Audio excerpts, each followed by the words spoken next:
नमस्कार। आज मैं आपको भगवान जगन्नाथ और भक्त लाला माधव दास की कहानी सुनाऊंगा। बहुत समय पहले की बात है। उड़ीसा के पुरी धाम में समुद्र की लहरों की गूंज के साथ भगवान जगन्नाथ की रथ यात्रा का भव्य उत्सव निकट आ रहा था। यह केवल एक त्योहार नहीं था, यह पुरी की आत्मा थी। मंदिर में उत्सव की तैयारियां जोरों पर थीं, लेकिन एक आवश्यक कार्य में बाधा आ गई थी। मंदिर के मुख्य भाग में एक बड़ा मरम्मत का कार्य चल रहा था, जो रथ यात्रा से पहले पूरा होना आवश्यक था। यह कार्य अत्यंत महत्वपूर्ण था, जिसे केवल अनुभवी कारीगर ही कर सकते थे। परंतु मंदिर के खजाने में कुछ अस्थायी वित्तीय कमी आ गई, जिस कारण दिन रात काम करने वाले मुख्य कारीगरों को उनका बकाया पारिश्रमिक नहीं मिला। वे विनम्र थे, पर उनके भी परिवार थे। उन्होंने मंदिर प्रबंधन से हाथ जोड़कर कहा, हे व्यवस्थापक जी, हम सेवा भाव से काम करते हैं, लेकिन अब हमें अपने बच्चों के लिए अन्न और घर का किराया चुकाना है। जब तक हमें हमारा बकाया नहीं मिलता, हम काम जारी नहीं रख सकेंगे। कारीगरों ने अपने औजार रख दिए। मंदिर प्रबंधन चिंतित था। रथ यात्रा में कुछ ही दिन शेष थे और काम रुकने से जगन्नाथ की प्रतिष्ठा पर आंच आने का डर था। पुजारियों ने कई जगह प्रयास किए, लेकिन तत्काल इतना बड़ा धन जुटाना असंभव लग रहा था। उड़ीसा के पवित्र पुरी धाम में समुद्र तट के निकट एक छोटी सी कुटिया में लाला माधव दास नामक एक अत्यंत सरल भक्त रहते थे। वह ना किसी मठ के प्रमुख थे, ना ही कोई धनी व्यक्ति। उनका जीवन में केवल एक ही उद्देश्य था, भगवान जगन्नाथ की सेवा, नाम जप और अटूट प्रेम। माधव दास अपने प्रभु को अपना सबसे करीबी मित्र मानते थे। वह भगवान से वैसे ही बातें करते थे, जैसे कोई अपने पड़ोसी से करता है। कभी सुख दुख साझा करना, तो कभी शिकायत करना, पर हमेशा प्रेम और निष्कपटता के साथ। लाला माधव दास को जब इस संकट का पता चला, तो उनका हृदय व्यथित हो गया। वह जानते थे कि यह केवल मंदिर की दीवार का नहीं, बल्कि स्वयं उनके मित्र जगन्नाथ की चिंता का विषय है। माधव दास ने दिन भर प्रार्थना की और भजन किया, लेकिन रात को वे सो नहीं पाए। वह भगवान की मूर्ति के सामने आंसू बहाते हुए पुकार रहे थे, हे दीन बंधु, आपको पता है कि मैं कितना निर्धन हूँ। मेरे पास आपको देने के लिए केवल मेरी भक्ति है, लेकिन इस समय आपको मेरी भक्ति से ज़्यादा धन की आवश्यकता है। कृपया कोई रास्ता निकालें। आपके सेवक कारीगर दुखी हैं। जब चिंता की पराकाष्ठा हो गई, तब अंततः माधव दास की आंखें लग गईं। रात का गहरा अंधेरा था और उसी गहन नींद में उन्हें एक अद्भुत स्वप्न आया। स्वप्न में स्वयं भगवान जगन्नाथ अपने भव्य लेकिन मित्रवत स्वरूप में उनके पास आए। भगवान के मुख पर एक प्यारी मुस्कान थी, पर उनकी आंखें चिंताग्रस्त थीं। भगवान ने प्रेम से कहा, लाला, मेरे मित्र, तुम क्यों चिंतित हो? तुम मेरी चिंता में क्यों जाग रहे हो? माधव दास ने भय और भक्ति से उठने का प्रयास किया, लेकिन भगवान ने उन्हें रोक दिया। भगवान ने अपनी बात जारी रखी, लाला, मैं जानता हूं कि मेरे मंदिर का काम रुका हुआ है और मेरे सेवक दुखी हैं। मैं तुम पर भरोसा करता हूँ। कल सुबह तुम मंदिर के गर्भगृह के ठीक बाहर जाना। वहां वर्षों पहले भूमि में दबाया गया सोने की मोहरों से भरा एक कलश तुम्हें मिलेगा। उस धन को तुम कारीगरों के मुखिया को दे देना। लाला ने पूछा, पर प्रभु, मैं उनसे कहूंगा क्या? भगवान ने मुस्कुराते हुआ कहा, कहना कि यह तुम्हारे मित्र ने दिया है। स्वप्न टूटते ही माधव दास का हृदय भक्ति से भर गया। बिना किसी संदेह के वह सूर्योदय से पहले ही मंदिर पहुंच गए। उनका शरीर कांप रहा था, पर उनके मन में विश्वास था। उन्होंने ठीक उसी स्थान पर खुदाई की जहां भगवान ने बताया था। और सचमुच उन्हें वहां वर्षों पुराना सोने की मोहरों से भरा एक भारी कलश मिला। माधव दास ने बिना एक मोहर भी छुए तुरंत वह कलश कारीगरों के मुखिया को सौंप दिया।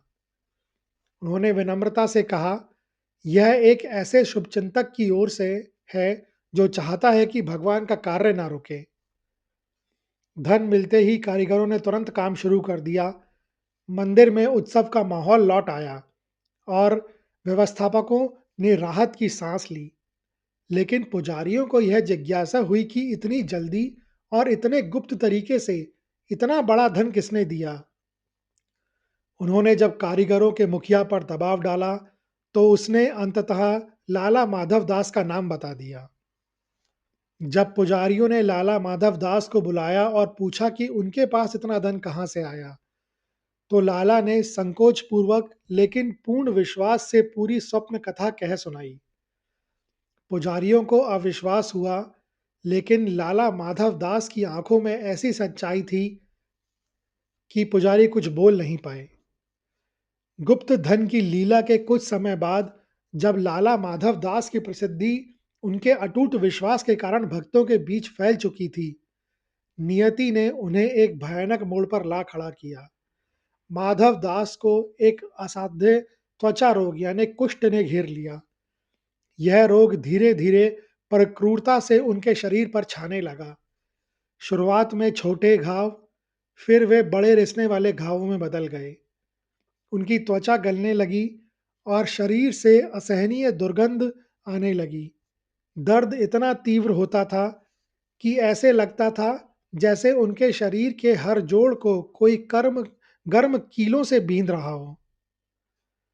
माधव दास ने अपनी पूरी जिंदगी विरक्ति और त्याग में बिताई थी। उन्होंने कभी किसी मनुष्य से सेवा या सहायता नहीं ली, क्योंकि उन्हें डर था कि यह उनकी भक्ति को अशुद्ध कर देगा। यह उनकी प्रतिज्ञा थी।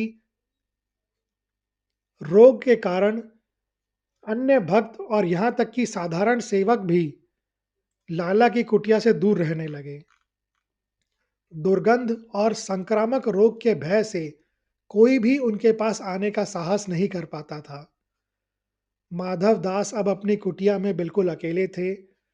पीने के लिए पानी लाने वाला, घावों पर दवा लगाने वाला या उन्हें करवट दिलाने वाला भी कोई नहीं था। उनका सारा नित्यकर्म, भजन, कीर्तन, भगवान दर्शन सब बंद हो गए। रात के समय जब दर्द सबसे अधिक होता था, वे केवल आंसू बहा सकते थे। एक रात आसमान में घने बादल छाए थे और दर्द अपनी चरम सीमा पर था।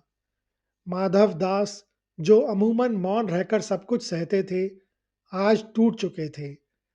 वह पीड़ा से कराहते हुए अपने इष्ट भगवान जगन्नाथ को पुकारने लगे। उनका हृदय शिकायत और प्रेम के द्वंद्व से भरा था। हे दीन बंधु, हे मेरे नाथ, मैं जानता हूँ कि मेरे पिछले जन्म के कर्मों का फल है ये, और मुझे इसे भोगना ही होगा। लेकिन क्या मेरी भक्ति में कोई कमी रह गई थी प्रभु? मैंने आपको अपना मित्र माना, अपना सब कुछ माना। मैंने आपका काम किया, आपकी आज्ञा मानी, फिर भी मुझे इस तरह का भयानक एकाकीपन और पीड़ा क्यों सहनी पड़ रही है प्रभु? मेरी त्वचा गल रही है, मेरा शरीर दर्द से चूर है, मैं पानी तक नहीं पी सकता। क्या आपकी करुणा इतनी छोटी है कि वह इस कुटिया के दरवाजे तक भी नहीं पहुंच सकती? मेरी यह कठिन साधना किस काम की, जिसका परिणाम मरने से पहले यह यातना है? यदि मुझे कष्ट देना ही था, तो मुझे कम से कम ऐसे अवस्था में लाते जहां मैं आपकी सेवा तो कर पाता।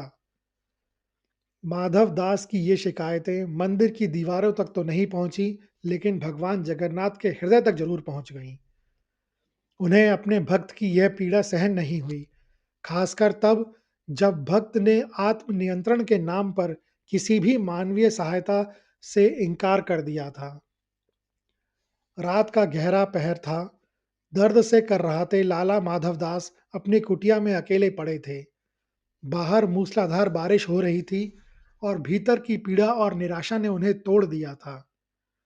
ठीक उसी क्षण पुरी के विशाल जगन्नाथ मंदिर में एक अलौकिक घटना घटी। मंदिर के सेवक और पुजारी आराम कर रहे थे। भगवान जगन्नाथ अपने सिंहासन से अदृश्य हो गए। प्रभु ने एक साधारण सेवक का वेश धारण किया, शरीर पर एक पुराना सादा वस्त्र और एक काला कंबल ओढ़ा हुआ।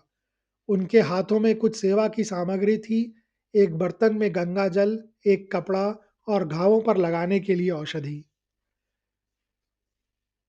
सेवक ने दरवाजे पर दस्तक दी। कौन है? माधव दास ने धीमी दर्द भरी आवाज में पूछा। मैं एक सेवक हूँ, बाहर से आवाज आई, जो असीम शांति से भरी हुई थी। मुझे पता चला है कि आप कष्ट में हैं। मैं आपकी सेवा करने आया हूँ। माधव दास को आश्चर्य हुआ कि इस भयानक रोग और इस तूफानी रात में कोई यहाँ कैसे आ सकता है।